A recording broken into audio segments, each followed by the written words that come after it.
ni tu ni paso eh said that's for me expect so ochira obeba mi sika say ade ba che that's for be franka say chale eno na me person me this sika no but you see because of ayi we tibi farmer what do you shamo wa ma won say si fam ba ye wo nyankopon bi a wono no wa ye no kwafo nyame wo se a wo yo adansidie ba ko de se wo koda ye no enra ebra wo kata wani no na woni babi a woni nam wo sunsu wiase da woni babi a woni nam wo honam anim na woni se de da wo si dampam akobi gira wanim atwa wo mfonyi de kire wa akaba hu se de na wo si dampam se de do si ase kire wo se adende wo ho aye kete no so akobi twa samfonyi ne kire wa akaba hu se de na sitie banyami ya hwa so anadwo da suo mu ama de pa bi a chew ena moja di afurusane tetrama da bodwem sanyami na mesefa ho to no so woni hwa moda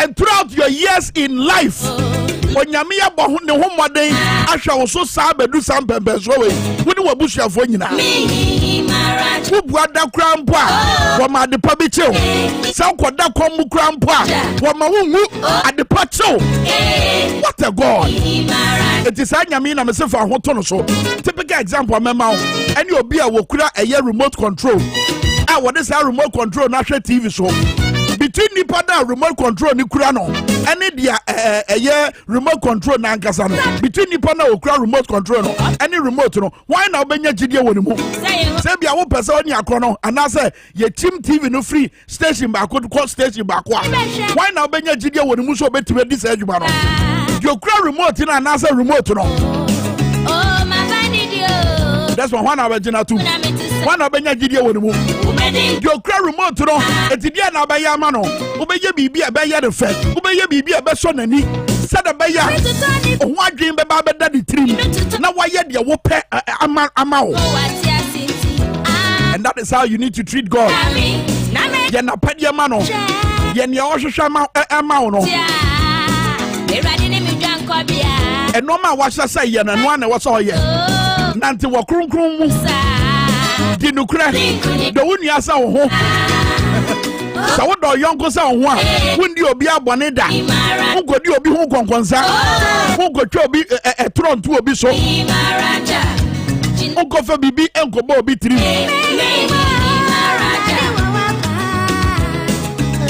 Dwabo Ase o Power 97.9 at TVXYZ te said ye na da no wadwencha ne ususu ye de memfa nkame ye miento nka no pay WhatsApp line is 0208984166 0208984166 etinyame ta wachinkwa de mehihim mempuputi nya gidie nya kukodro fenu anante basabre yenti sim se ne obi busa se Ghana te se pa me so ya de ni ye na ye babe ya de video bi batususu ye obi busa se Ghana te se pa emuaya wo de bama no ebi oni akro ne se ba fem titiru so oni akro ne free Ghana no from afufro mu e na eba Ghana no wakinkan Ghana bakwasem e na wagina Ghana bakwasem so say wo ba ba hwesa man na ewa bibi mam ha e kama ma hodo a edi kanya o mu fa hodie sa man na ye say wo mu osika kokko efema gudie sika kokko ne ho kro no ba nyankopon e de achomo sa man na ye say e yasumdwe man no ene so bi busa say sa man no a ye friend Ghana ne tibia te say pa emuaya wo de ba ma no wahwe oni akro ne yembe hye no Ghana tibia ne say e say ye ko IMF for ba hwe ye sika sem nkrata mu wo mu yam di wo mu say brim afa no ma sase etu eyem rasha bedwafo efo sa hey rasha bedwafo mo makwan na eye Ghana mpanifo entimi enkobo bosia se de baby a yedru no sika ni nyina asa sika na hye ene no ma boa ye ding eno government statistician what they eye inflationary figures no ba tu dwa no akaka kira bi ni edu 30%. O man ni say akona chi o man anka wo say akona nim no e say akona chi emu mpanifo nka no kure wo muntimi enya kokodro embeka no kure ne nche Ghana fo etiana de na asie achachefo nam so mu ni gidie ɛwɔ aban mu wɔn ate atua aban ka kyerɛ wɔn sɛ wɔn nya atuateɛ no na wɔn nsan kɔ classroom no wɔn sisi ehunu deɛ ɛhwehwɛ na yɛnkɔ nnɛ ɛnkɔ kyena gyidie na firi aban ne mu amanfoɔ ne gyidie wɔ aban ne mu ɛnyɛ akyerɛkyerɛfoɔ nko a anɛɛsefoɔ atwe wɔn ti adɔkotafoɔ atwe wɔn ti labour unions ahodoɔ ahyɛ aseɛ ɛbobɔbobɔ kɔkɔ so wɔn nso ba abɛte atua ɛdeɛ na kyerɛ wohwɛ sɛdeɛ asetena ne mu asi ayɛ den na wohwɛ mpɔtam ahodoɔ a apueyɛ mantam paa ne yɛsɛ nnoɔma boa den wɔ hɔ adɛntira na wohwɛ Ghana inflation wode tutu Cote d'Ivoire adeɛ no ho a Cote d'Ivoire adeɛ wɔ fam Ghana adeɛ wɔ soro adɛntira ɛdeɛ na Cote d'Ivoire foɔ yɛ a Ghanafoɔ ntimi nyɛ Professor John Gachie nkyɛbia ne bɛkasa ba yɛnkɔ ɛyɛ screen so na afei Ghana tebea no yɛmfa nkyerɛ ɔmo Peter wayɛ krado a me nso mayɛ krado yɛmfa nkyerɛ abusuafoɔ sɛdeɛ Ghana tebea ɛsi teɛ ɛne yɛhwɛ adeɛ wei Adey lɔlefa yɛwu aba ana mami sa every president dey ebe 2 petrol mu itu ko akwa se ukoto ade na ade na 50 pesos lɔlefa be ju 1000 Ghana mi bedru ha meto ni sai iti petrol nu ekuye dodo ema nneema no board uko akwa se obenya ade fine be wo bedru because of lɔlefa nti ukoto banchi bottle 60 ubetu 600 Ghana and say na nneema no ba bedru a iti mi bedru ha meto ni sai ejisa mi de betu so abaya beble unim say bi so de bia to so beble no ebi de ato so aye petrol no ye wu anya sa na ti first no de na we look 5 cedi say no aye 15 cedi what's the first now long call say 5 cedi say 15 cedi we Adey ya ko hifa ya pato muhwe ye na petrol no every day ana ya tum ya pato omuhwe ye na omumwa ye na de akọ no die enye kra Ghana fu emu soli o de fa mpai bo na Nyankopon bua ye na de akọ so ni die na mpai bo de mpai no omu ma de sa na mo ye ebe clear omu nyina okay obi a soli ne pa ye fa mpai bo na Nyankopon bua ye na de akọ no ya be ka nyina bo ma si ye wana be yewu ya mpanifo no yewu anya obia ya mpanifo na because they be yesi bibia wo Ghana na niema e wo Ghana no nsu no entimi ma ya sa niema ni nyina no fahi yesi ye wo God ye wo dan mo se yesi wo yesi we na sa niema ni nyina no no just listen to Dwadini wo busa critical questions yesi ye wo sika kokko ye ofango ye wo koko ye wo timba ye wo ye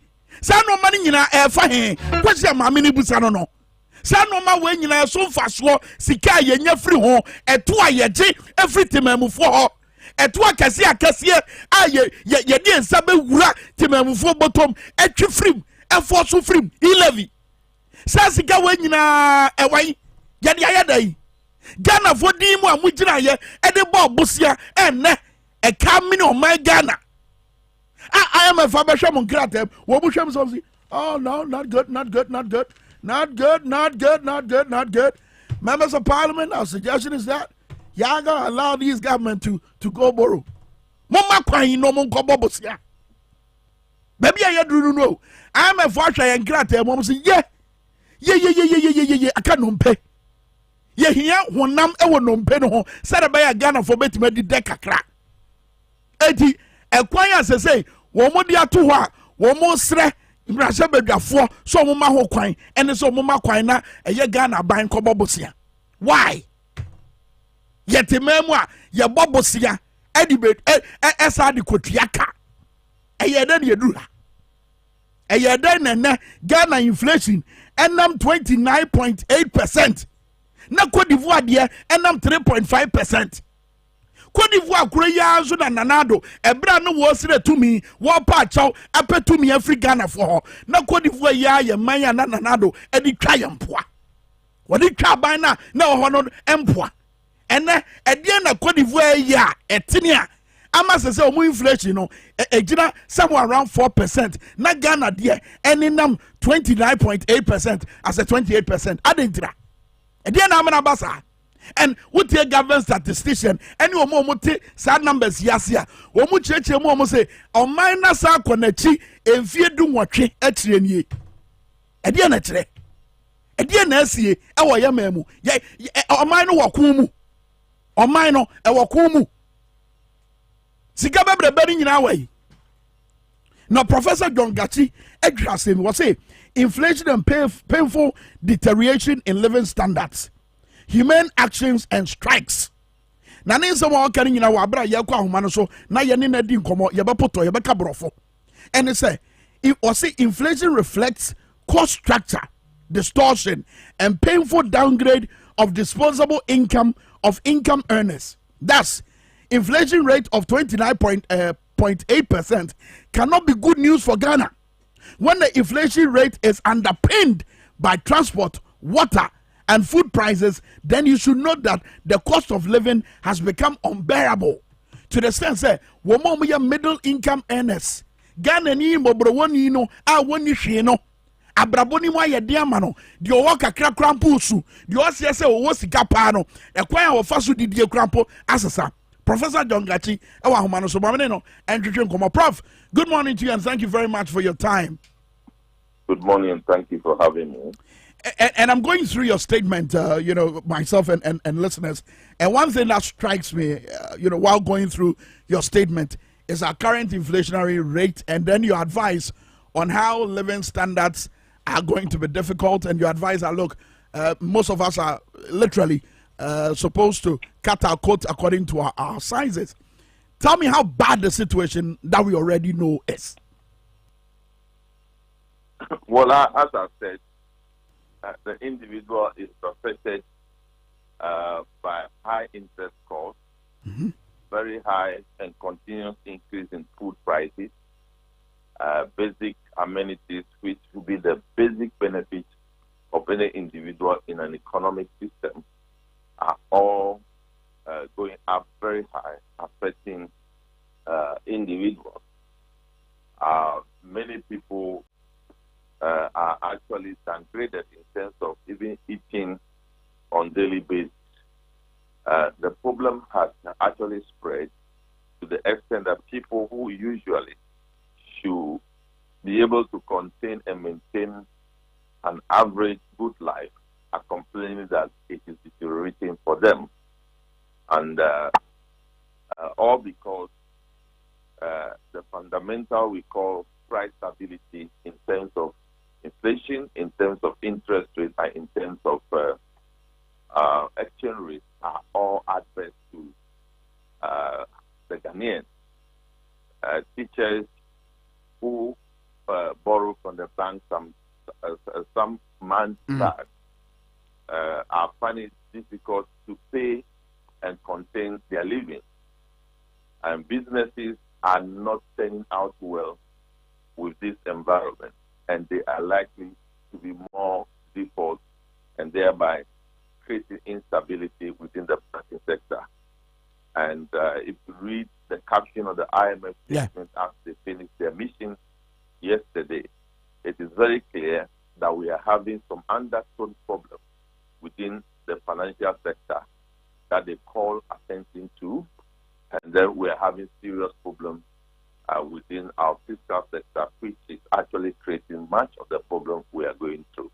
I think that is the essence of the system. Okay, but as a people, in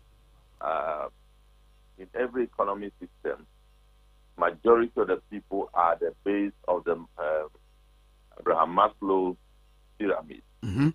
And at the base, all that the people want is shelter. That's right. People cannot pay rent now because it's going up. All that people want is food. Food prices are escalating. All that people want is jobs. They are not getting the jobs. They are getting out of jobs. So it's a majority. And when you get to that point, you see it reflecting in various actions. The strike actions we are seeing is as a result of what we are discussing. And when it comes to that, and of course you hear in the IMF situation where we are at a point where there seemed to be an indication that look, Parliament should be allowing government to go borrow, and in a situation where you're looking forward to a point where the citizenry will have confidence in the economy, does that become an avenue of a choice? I mean, especially when the citizens are wondering, what have we done with all the loans that were contracted in our names? What have we done with the taxes? You hear market women, saying that, look, we've got gold, we've got timber, we've got cocoa. What has become of it? How come we've had to, reach this point where it is difficult to make ends meet? Well, I think let me address the issue of the encouragement to Parliament to pass a certain approval for loans. Yeah. I think we should appreciate that one in context. What IMF is telling you is that the situation they have come to see is such that within maximum of a month, if you don't get that loan to support the reserve, the economy is going to shut down. And when the economy shuts down, the situation is much, much more difficult than when that pushing doesn't come. So I believe IMF is only indicating that our economy is about to ground to a halt. And without that difficult loan coming. And with that, I'm only wondering, how is government going to be able to communicate that to the citizenry who are already asking what has become of the loans you contracted in our name? Of course, that we all know that IMF describes our debt situation as a difficult and challenging situation. That is the description the IMF is. And unfortunately, within the period, the government is far away from the people. Immediately, IMF concluded their meeting. They put what they have seen and what they are expecting government to do. Our government has not yet spoken to us. Our government did not tell us what they have presented to IMF in terms of what they are calling extended homegrown policy. Ghanaians are not aware about that. But IMF has spoken to the world. So when you are in an economic situation and the leaders fail to address the information needs of the people, that is also something very disturbing. And you expect certain category of people to speak. For example, the finance minister is not speaking to the needs of the people, what they are doing, what they have unraveled, what they have agreed on. Nothing is coming from the government to the people. 24 hours after the IMF team have concluded and posted their side. So it's something that all of us take seriously, demand information from the government. And for a think tank like yours, I mean, what exactly can you do in order to get government to be more transparent with the people of Ghana? I think we know that as we are discussing, we are calling on them. What actually happened, what actually transpired. When we carry it out, I believe civil society groups will carry it out. Individuals who carry it out like we are doing. Yeah. And that is what government will be drawn to. The fact that they are serving Ghanaians regarding to information surrounding the recent IMF engagement. Prof, I asked this question for the obvious reasons. I mean, you are in this country where a number of issues have been raised, sometimes appealing to the moral conscience of government. And then you end up in a situation where government seem to be tight-lipped about the situation. So yes, you raise the concerns, but what's the guarantee that government will be transparent? Well, if you're not transparent at the time that your rating before the public is very low, trust in the public by the public in government and its activities and its statements is very, very low. So if you will not up the game by increasing confidence, by providing accountable information to the people, I believe that's when they know what is the result is. Okay, Prof, before I let you go, final question. Someone sent a message, and correct the person if he or she is wrong, that look, Ivory Coast's inflationary rate is at 3.5%, while Ghana is at 29.8%. Now the question goes to suggest that what is Ivory Coast doing right that Ghana cannot do? We are all within the West Africa sub-region. Well, I think it is concluded when the Vice President gave that lecture. It was very clear that all the economic indicators, fiscal indicators, were better in sub-regional countries and worse in Ghana. But unfortunately, they wanted to use the worst figures to say that COVID impacted them more, when in reality it's because the structure of the two economies are not much the same, and the approach of governance and management of those fiscal debt and co in those countries are much more better. So that is about those who are managing the economy.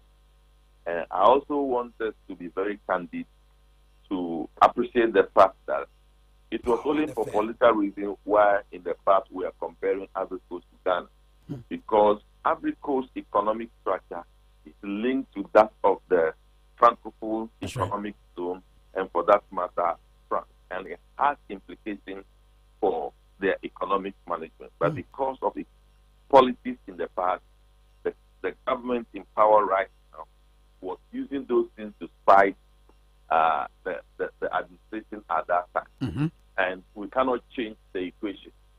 So if in the past, better access to credit at lower interest costs in the bond market for Ivory Coast was credited to Ivory Coast as managing the economy better than Ghana, then the same should be said today.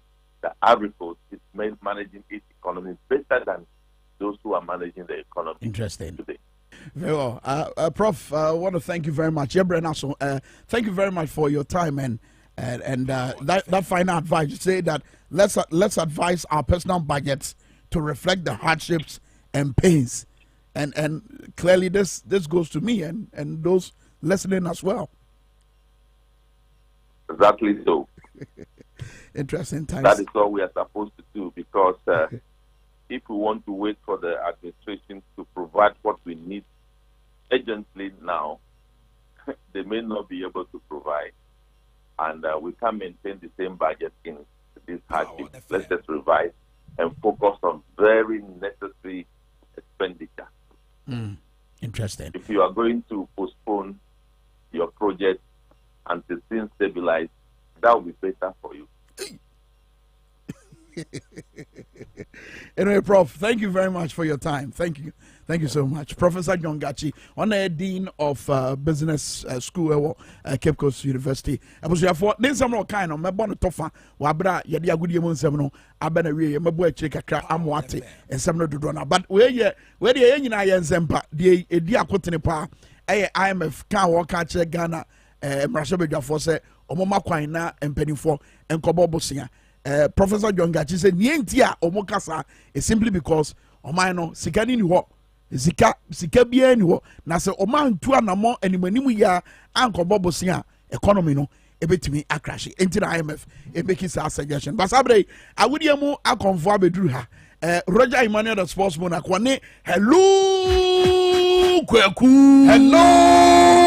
Kwame said your brain is Corinthi Mami Jem na Monsesa Monsesa na Roger certain priorities right in your part and any other teachers for neka say tam sika de kosi cathedral obedi omoka tam sika de fruit plane obedi omoka and na teacher for penny for neka na na medwene ho am say ampa de omoka ne no kre more fire Roger Kwame Edija right, another payment so I go on some and a bro our power 97.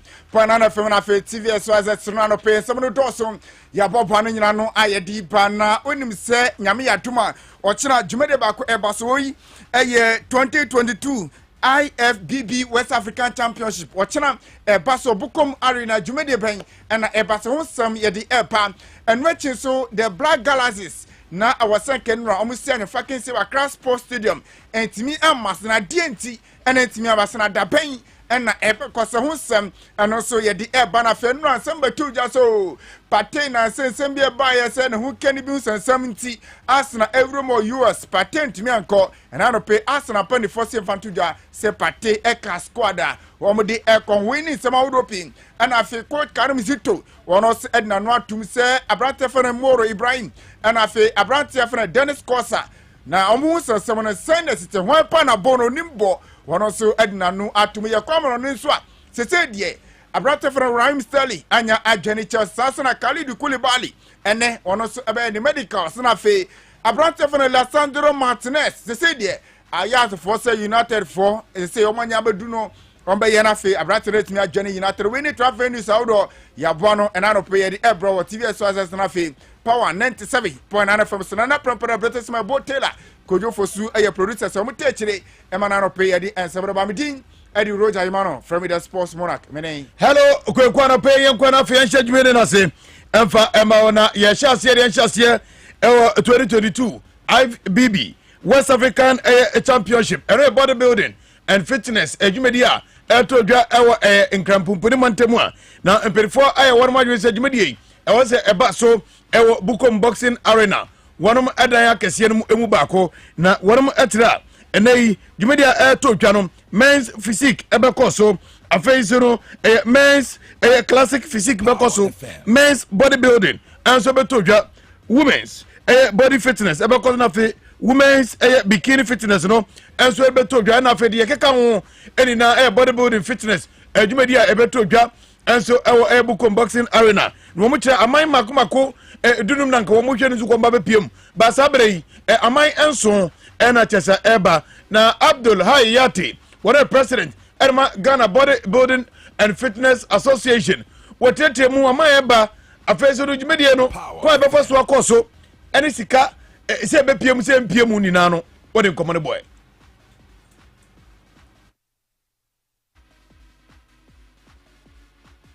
Yabo Juma pa Minkah was Spain Michia IFBB president no and AFBB president no asema wakani say you are a very important personnel to the IFBB and no inja onokra dia agro say ninja football na me concentrate bodybuilding so me to me convince omo mo say we Africa has here there were only one pro card event annual classic event was South Africa and no the day another one in Africa and another one in Africa. Ghana is the gateway. If you say over the past 12-15 years Yabomodi are developing bodybuilding your friend is saying Ghana high in team my Ghana I so me to me convincing the say we West Africa has here Ghana ni Nigeria na affiliated to the your friend is say IFB and say the has here you bet me heading common any other affiliate surrounding countries Niger, Benin, Togo na dia atumi convince o mama o ma be compete event no gradually developing sports West Africa has it nti kasa we mu ina no na metumi dey convince no papa no na papa no G2 say yenye your friend is saying West Africa Championship na your friend is saying Ghana has it amaya yenya no initially there were 15 countries into participating but so many of the countries are backing out and so many other countries what is actually going on first event then so for now we have Nigeria, your Niger, your Togo, your Burkina Faso, your DR Congo, now Uganda, a 9-way number contesting. Now with this event you only get a certificate, medal, and then overall take a pro card. And the Caribbean Ubenya certificate na wasa so nya medal na pro card no wasa so nya obetimi akọ international tournament as no we no wasa capis was team Ghana and omo hwenim say mema makomako edumie se na fe ma mienu 15 a contingent woman be na face o mako kodende no enso de mo o man Ghana biomu ministry ni amfa bibia mo no mum o mo hwenim se minister ni oba wo mo de be kwa down ka o mo bo na fe wetua e de mo. Yeah, athletes no very much prepared. Yatuminya 3 pro cards Ghana has it. First one, Sir Kofi Aja winning the pro cards 2016 or winning pro card. And Godwin Frimpong winning the pro card last year. And then this year, Joseph Ufolikwe Bataba also winning the pro card. And the chair said these athletes are not eligible to actually participate in the event. However, you were equally very good athletes. If you say after Friday, no, another Ghanaian Atumenya pro card as well. Atumenya any financial support. Yeah, if minister or yeah, try for financial support. One minute letter no so say minister, but unfortunately or accidentally, time I committee minister that time no so yes we took my AP. So at us now, so about me to me, but since yesterday night, so we need. However, you set the dates and the event need to come up. There you pay sika. Now you organize the event. Until they say oba in there or China you be kona na so ehwe kakra met media boa. A event no kra e kawo ho. Abdul Hayati GBFA wonu panyi pa de ato dwe da tena dwumedi aye to dwo bukom boxing na onya bra na onzo afọ na face no akwhwe se de bodybuilding tie. Yanko Ghana Football Association no makache ko disciplinary committee onu say 2021-2022 season abowie na Ashgood kan na before Ashgood and the Dick season no ebetu just 2020 and 2021 season ebo na Ashgood and af Interlice ekobo face match me du baby kra no Interlice Ashgood eshobe cancel at say du baby no na akwa se the boy no na akwa match face hu se sema nam so ma verdict no eba bonten na verdict ni boy no ebetu just bobo kwa fa na Ashanti Gold and for the motor echo division 2 and which na Dr. Kokufrimpon wono aye president Edma Ashanti Gold and for Emma 10 years bond and Emmanuel Frimpong wono say aye CEO Edma Boboko na Kokufrimpon ba wono so echo 8 years bond and for Edi Atu ne treso na Ashgood for cancer omo de omunti ase and say na assembly system no wono echo akoya api na ne yatie and say no api committee Edi api verdict ne ababonti kirem say Ashgood omo ni nyina so bia ne na tie dada no saa na tie still Ashanti Gold wono ebeko na for division 2 no wono akakobonti api committee echirem dia Ashgood omuni case nti omunko na division 2 no omu enkonkobo roja evantu ja say Ashgood nko Interlice omu so ka division 2 omu ekwakobo enti de ona yeka Ghana yembo hu nsem no say the Black Galaxies Ghana yen chan team ni local blasters ene ye fro onum unim say busumi ye wiye wonu mu gina kono mu ni Benin chan qualifier ena womo ebebo sa unse kwa so omu gusu siesion ho a teso omu hwe ni mu se enne game ba ko beto mu ni D-Wise ebebo ni pram ne mo na ken na wo se wonum ene Kimpon football academy eda na kufa kensie ebo ani Accra Sports Stadium ne mum esanse MPP amanyo ko no delegate congress eba so wontine ne nuna na wo mo esi esimpie ede ndade abegu agrupa maro so ne ade ne game no entimi amba so de yetete ne se datena ena mpedifo ya nhye se game no embraso Cape Coast Stadium esanse Black Galaxies ekoto wo ma hu sesie no so enso ewo Cape Coast na se echene beba so emba so ebere die ni memu nkomo so ye baba danti e de yetete se Black Galaxies ene Kimpon game no enyamba so Ghana Premier League say yebo na nya de headline sponsor reporter yetete ene se emperefo gusi any company say odo edin komo likely say afia baba wurem na season start here ade Ghana yebetimi anya headline sponsor wono ebetimi abobona fi never ko na report eba ne say KPM ni ade no Ghana betimi anya be $1 million sponsorship and obetimi awurem Ghana Premier League no na etimi abona bibia so akwi na yeka Ghana League no sensem no na say obeti social media so na nam ebi say ball no kra no Asante Kotoko hono left full back ifano aye More Ibrahim ana abimu tirebe say Dennis Kosa awono si akairema haso foka blasters odima kote no wono na ni ball mama for ye argument na ade a statistics na ade amanfo ni nyina enam abonten enam so emedu baby kra na see omu call blaster local blaster na chan team no camp wi afi America wo mienu tu nyina ni nyina ba ye say ogburu tu America si Dennis Kosa ni ade amama kwamre kukura be kebe nei coach Karim Zito and Saba Mountain. I'm on us Edna Natum, and my 2 players in a born on your Nimbono, one also at Chrimika, Yenti, na Yemen in some of the 2. He overlaps. Sometimes he overlaps to add pressure. What I say. Okay, now Usha Moro offensive, more offensive than defensive. Moro is like Bavaraman into an Oba or Beboa, ni pull out in Imanema, Pegua, Yusumoro. Defensively, to say you want there's a the opposing number 7, or you will be a Omrika. Then you use that half of player. You can use him to stop him. Only a typical number 3 or overlap, but he doesn't add pressure like Moro did. What you say. So the difference is where you're more offensive and where you're more defensive. Even though sometimes Moro to me cover. But most, maybe 80% of his playing in our offense. So we are coach out. You can use him to get because goals are easily scored through the wing. So the piano or the added pressure amount. I'm what the machine. Now, we are. Now, the party say Maro. The piano should get somebody to block his side. The moment he goes in, economical runs is all over inside. Then you're inside in a cohort. He said number 8 and number 6. What I say. That is how, if you want to have the benefit of a model, this is the and yes, idea. They be a model qua.